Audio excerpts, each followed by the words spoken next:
Hello everyone. JEE main ഫിസിക്സിലെ 29 January നടന്ന shift 1 എക്സാമിന്റെ ക്വസ്റ്റ്യൻസ് നമ്മൾ ഡിസ്കസ് ചെയ്യുന്നത്. സോ ക്വസ്റ്റ്യൻ നമ്പർ 1 മൂവ് ചെയ്യാം. സോ ഈ ഒരു ചോദ്യം എന്ന് പറഞ്ഞിരിക്കുന്നത് സെമി കണ്ടക്ടർ എന്നുള്ള ചാപ്റ്ററിൽ നിന്ന് സെനർ ഡയോഡിന്റെ റീജിയൻ എന്നാണ് ഈ ചോദ്യം വന്നിരിക്കുന്നത്. സോ ക്വസ്റ്റ്യനിലേക്ക് മൂവ് ചെയ്യാം. In the given circuit the breakdown voltage of the zener diode is 3 volt. What is the value of IZ? So zener ഡയോഡിലൂടെ പോകുന്ന കറണ്ട് ആണ് കണ്ടുപിടിക്കാൻ ചോദിച്ചിരിക്കുന്നത്. നമുക്കറിയാം ഇവിടെ ഉണ്ടാവുന്ന വോൾട്ടേജ് 3 ആണെങ്കിൽ ഇതിന്റെ അക്രോസ് ഉണ്ടാവുന്നത് 3 വോൾട്ട് ആയിരിക്കും.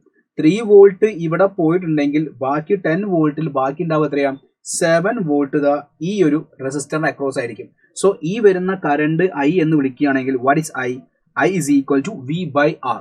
V എന്ന് പറഞ്ഞാൽ 7 ആണ്, R എന്ന് പറഞ്ഞാൽ 1 കിലോ ഓം ആണ്. അതിന് നമുക്ക് ഇൻറ്റു 10⁻³ എന്ന് എഴുതാം. അത് മുകളിലേക്ക് പോകുമ്പോൾ 7 × 10⁻³ that will give 7 milli ampere എന്ന് കിട്ടും. ദെൻ അപ്പോൾ ഇങ്ങോട്ടേക്ക് വരുന്ന കറണ്ട് 7 മില്ലി ആംപിയർ ആണ്. സോ ഈ റെസിസ്റ്ററിന്റെ അക്രോസ് ഉള്ള വോൾട്ടേജ് തന്നിട്ടുണ്ടെങ്കിൽ അതിലൂടെ പോകുന്ന കറണ്ട് ഞാൻ I2 എന്ന് വിളിക്കുന്നു. This is I2 and this is I1. So I2 എന്ന് പറഞ്ഞാൽ നമുക്കറിയാം V/R. V/R. What is V? V is 3. Resistance is 2 kilo ohm. 2 × 10⁻³ then അടുത്ത സ്റ്റെപ്പിൽ നമുക്ക് ആ 3 മുകളിലേക്ക് പോകുന്ന സമയത്ത് 3/2 ഈസ് 1.5 മില്ലി ആംപിയർ എന്ന് വരും.